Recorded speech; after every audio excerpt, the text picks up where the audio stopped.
அன்புள்ள ஆண்டவரே, மீண்டும் உம்முடைய பரிசுத்த நாமத்தின் பலத்தோடு இந்த நாளின் கூடுகையில் வந்திருக்கிற உங்கள் அனைவருக்கும் இந்த நல்ல நாளின் வாழ்த்துக்களை தெரிவித்து, நம்மை மீண்டும் இந்த புதிய நாளுக்குள்ளாய் அழைத்த தேவனுக்கு கொடான கொடி நன்றிகளை ஏறெடுத்து, உங்கள் அனைவருக்கும் இந்த வெள்ளிக்கிழமையின் காலையின் வாழ்த்துக்களை தெரிவித்துக் கொள்கிறேன். கர்த்தர் நம்மோடு இருப்பாராக.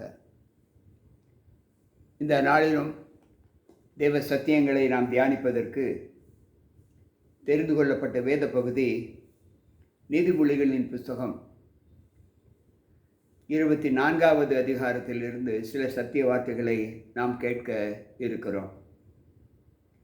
இந்த வார்த்தைகள் நீதிமான் விழுந்தாலும் அவன் எழுந்திருப்பான் என்று வேதம் சொல்லுகிறது.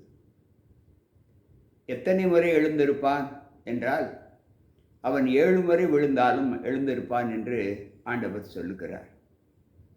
ஏன் ஆண்டவர் நீதிமான்களுக்கு மட்டும் அப்படிப்பட்ட சிறப்பை கொடுத்து இருக்கிறார் என்றால், வேதாகமம் சொல்லுகிறது, நீதிமொழிகளின் புஸ்தகம் 24வது அதிகாரம் 16வது வசனத்தில், நீதிமான் 7 தரம் விழுந்தாலும் திரும்பவும் எழுந்திருப்பான், துன்மார்க்கரோ தீங்கிலே இடரொன்று கிடப்பார்கள்.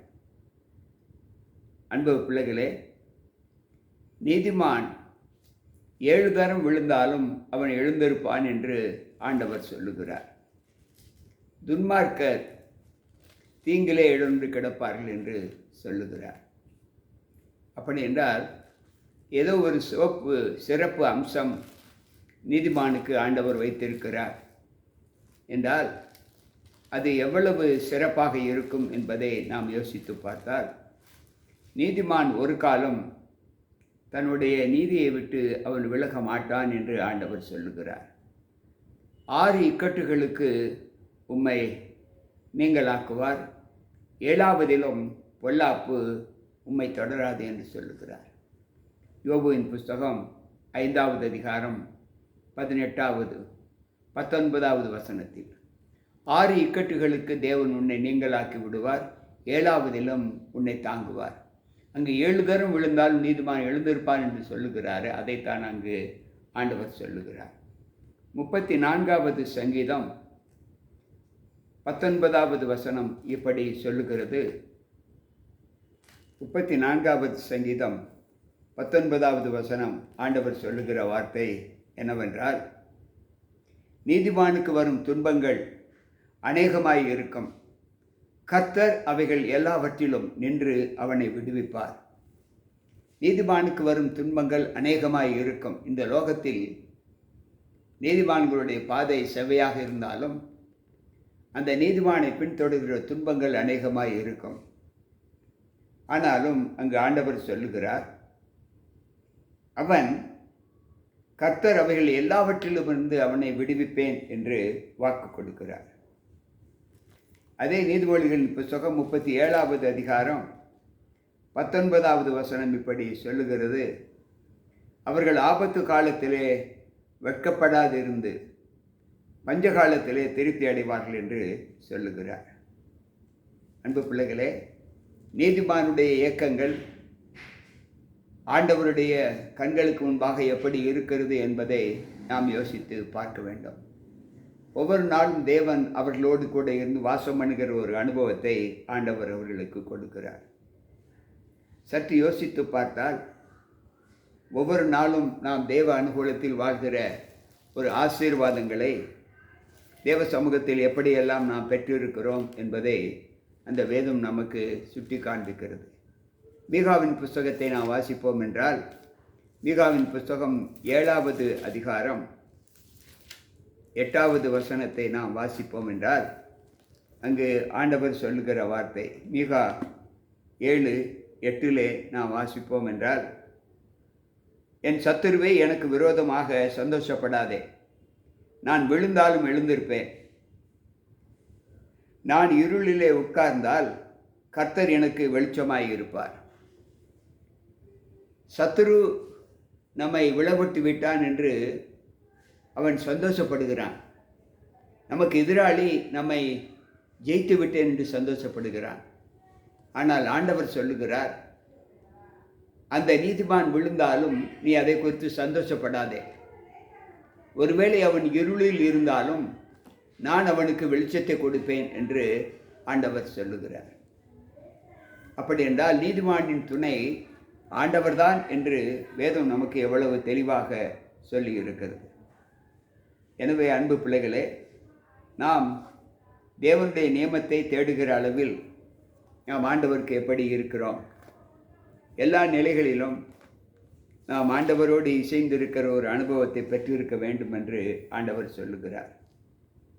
கர்த்தருடைய வேதத்தை ஆராய்ச்சி செய்வதிலும் அதன்படி நடப்பதிலும் இஸ்ரவேலில் கட்டளைகளையும் நீதி நியாயங்களையும் உபதேசிக்கும் எஸ்ரா தன் இருதயத்தை பக்குவப்படுத்தி இருந்தான் என்று மீகா 7வது அதிகாரம் 10வது வசனத்திலே நாம் வாசிக்கிறோம்.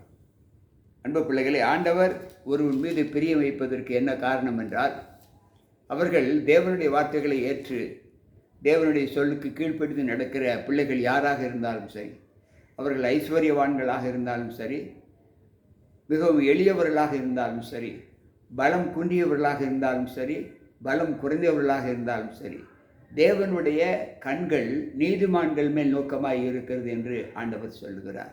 என் வசனத்திற்கு நடுங்குகிறவனையே நான் நோக்கி பார்ப்பேன் என்று ஏசாயா 66 நான் வாசிக்கிறோம்.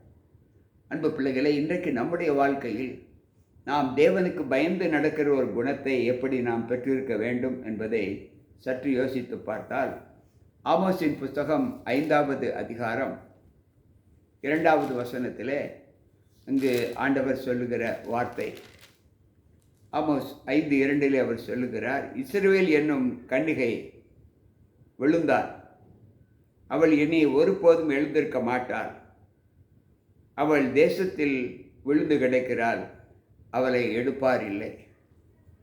அன்பு பிள்ளைகளே, தேசத்திற்கு ஆண்டவர் தீங்கு வர பண்ணும்போது எந்த தேசத்திற்கு தீங்கு வர பண்ணுகிறார்? ஆண்டவருக்கு, ஆண்டவருடைய சொல்லுக்கு கீழ்ப்படியாத தேசத்திற்கு. இன்றைக்கு நம்முடைய வாழ்க்கையில் தேவனுக்கு கீழ்ப்படுகிற ஒரு அனுபவத்தை நாம் பெற்றிருக்கிறோம் என்றால், எந்த அளவு தேவனுக்கு நாம் கீழ்ப்படுகிறோம் என்பதை யோசித்து பார்ப்போம். யோபு மறுபடியும் தன்னுடைய வர்த்தமானத்தில் அவர் சொல்லுகிற வார்த்தை என்னவென்றால், யோபுவின் புஸ்தகம் 30வது அதிகாரம் 31வது அதிகாரம் 29வது வசனத்திலே அவர் சொல்லுகிற வார்த்தை என்னவென்றால், என் பகைஞனுடைய ஆலயத்தில் நான் மகிழ்ந்து பொல்லாப்பு அவனுக்கு நேரிட்ட போது நான் களி கூர்ந்திருந்தேனோ என்று சொல்லுகிறார். துன்மார்க்கன் ஒரு ஆபத்தில் சிக்கியிருந்தால், அல்லது எனக்கு பகையாளி ஒரு ஆபத்திலே அவன் இருந்தால் அவனை பார்த்து நான் நகைக்க மாட்டேன். இன்றைக்கு உலகம் எப்பொழுது சாவான், எப்பொழுது இவன் கீழே விழுவான் என்று தான் எண்ணிக்கொண்டிருக்கிறது. தாவீதோடு அப்படித்தான் சொல்லுகிறான், நான் எப்பொழுது சாவேன் என்று எதிர்பார்த்து கொண்டிருக்கிற மக்கள் இருக்கிறார்கள் என்று அங்கு ஆண்டவர் சொல்லுகிறார்.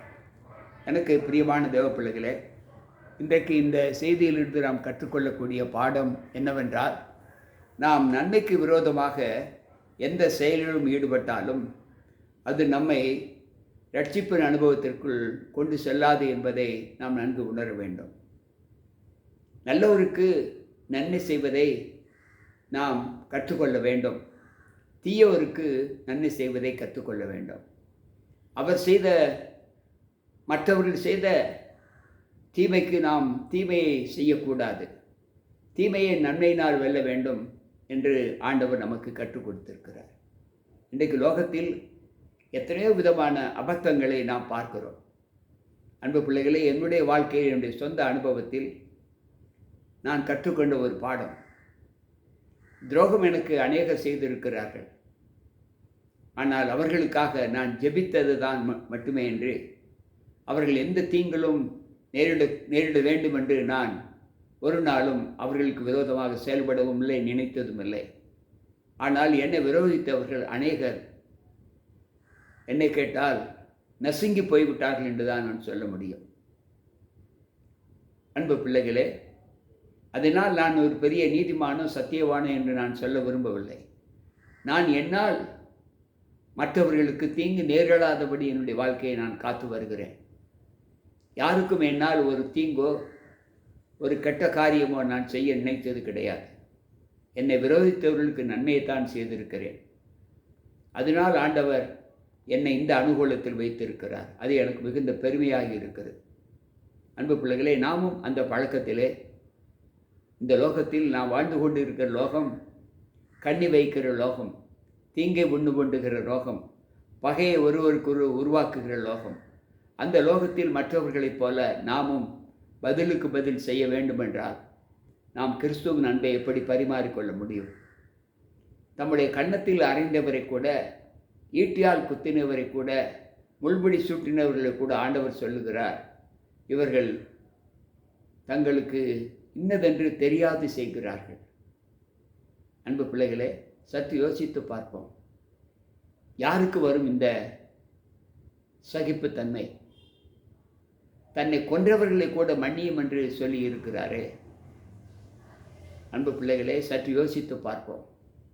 ஒவ்வொரு நாளும் தேவனுக்குள் நம்முடைய வாழ்க்கை இருக்கிறது என்றால் அந்த வாழ்க்கையின் குணங்கள் எப்படி இருக்கும்? இந்திய தேசத்திலே, ஒரிசா மாகாணத்திலே, அங்கு ஆஸ்திரேலியாவிலிருந்து வந்த ஒரு நபர்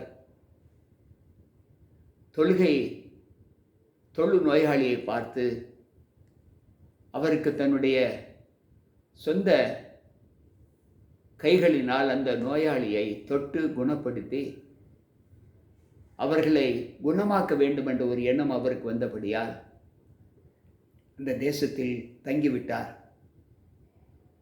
ஒரிசாவிலே. ஆனால் துன்மார்க்கர்கள்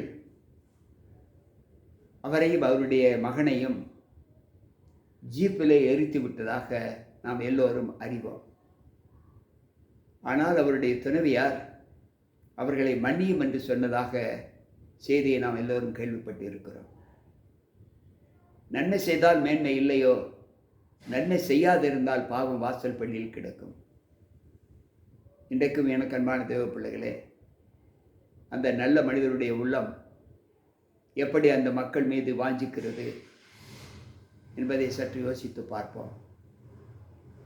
அவர் இருசக்கர வாகனங்களில் உள்ள டயர்களை, சக்கரங்களை வாங்கி அந்த தொழு நோயாளிகளுக்கு அவருடைய கைகளை வைத்து, கால்களை வைத்து, அதை தன் கையாலை அறுத்து அவர்களுக்கு கைகளுக்கு காலணிகளும் பாதங்களுக்கு காலணிகளும் செய்து கொடுத்த ஒரு நபர்.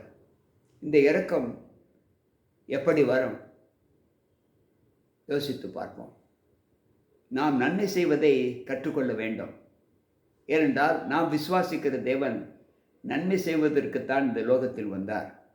அவர் நன்மை செய்வதையே தன்னுடைய தொழிலாக கொண்டு லோகம் முழுவதும் சுற்றி வந்தார். இன்றைக்கு நாம் அந்த அனுகூலங்களை பெற்று மன்னிக்கிற குணத்தை, நேசிக்கிற குணத்தை நாம் பெற்று அவர்களுக்கு அந்த பலத்தின் வல்லமையை நாம் எப்படி கொடுக்க வேண்டும் என்பதை நிரூபித்து காண்பிக்க வேண்டும். கேட்டுக்கொண்டிருக்கிற அன்பான தேவ பிள்ளைகளே, நாம் நன்மை செய்வோம், நம்மை பின்தொடரும். தீமை செய்வோம், தீமை நம்ம வீட்டிலே தங்கும். வீட்டில் தங்க விரும்புகிறீர்களா அல்லது நம்மை தொடர்கிற ஜீவனுடைய தேவனுடைய கிருபையை விரும்புகிறீர்களா என்பதை நாம் யோசித்து நாம் அதற்கேற்ற ஜீவிதத்தை தேவ சமூகத்தில் பெற்றுக்கொள்வோம். ஜெபிப்போம். அன்பு ஆண்டவரே, உம்முடைய வார்த்தைகளை கேட்ட எங்கள் ஒவ்வொருவருக்குள்ளும் உம்முடைய கிருபை இருந்து நாங்கள் எத்தனையோ நல்ல சத்தியங்களை கேட்டாலும் பின்னும் எங்களுக்குள்ள பாவ உணர்வுகள் வரும் என்பதை நாங்கள் அறிகிறோம். ஆனாலும் அந்த உணர்வுகளை நாங்கள் பெறாதபடி இந்த வார்த்தைகள் எங்களுக்கு நல்ல ஆறுதலையும் தேர்தலையும் கொடுத்து உம்முடைய சமூகத்தில் சேருவதற்கான நல்ல பக்தியை எங்களுக்கு உருவாக்க உம்முடைய கருத்தில் ஒப்புக் கொடுக்கிறோம். கேட்டுக்கொண்டிருக்கிற ஒவ்வொரு பிள்ளைகளோடு உம்முடைய கிருபை இருந்து பாதுகாத்துக் கொள்ளும். மீட்பர் இயேசு கிறிஸ்துவின் நாமத்தில் ஜெபிக்கிறேன் நல்ல பிதாவே, ஆமென். அன்பு பிள்ளைகளே, கர்த்தருடைய வார்த்தைகளை கேட்ட உங்கள் அனைவருக்கும் ஆண்டவர் இயேசு கிறிஸ்துவின் நாமத்தின் வாழ்த்துக்களை தெரிவித்து இந்த சத்தியம் உங்களுக்கு மிகுந்த பிரயோஜனப்படும் என்று நான் கர்த்தருக்குள் நம்புகிறேன். நன்மை செய்யுங்கள். கர்த்தர் நம்மோடு இருப்பாராக. மீண்டும் நாளை சந்திப்போம். உங்கள் போதகர் ஜி.கே. ராபர்ட். ஆமென்.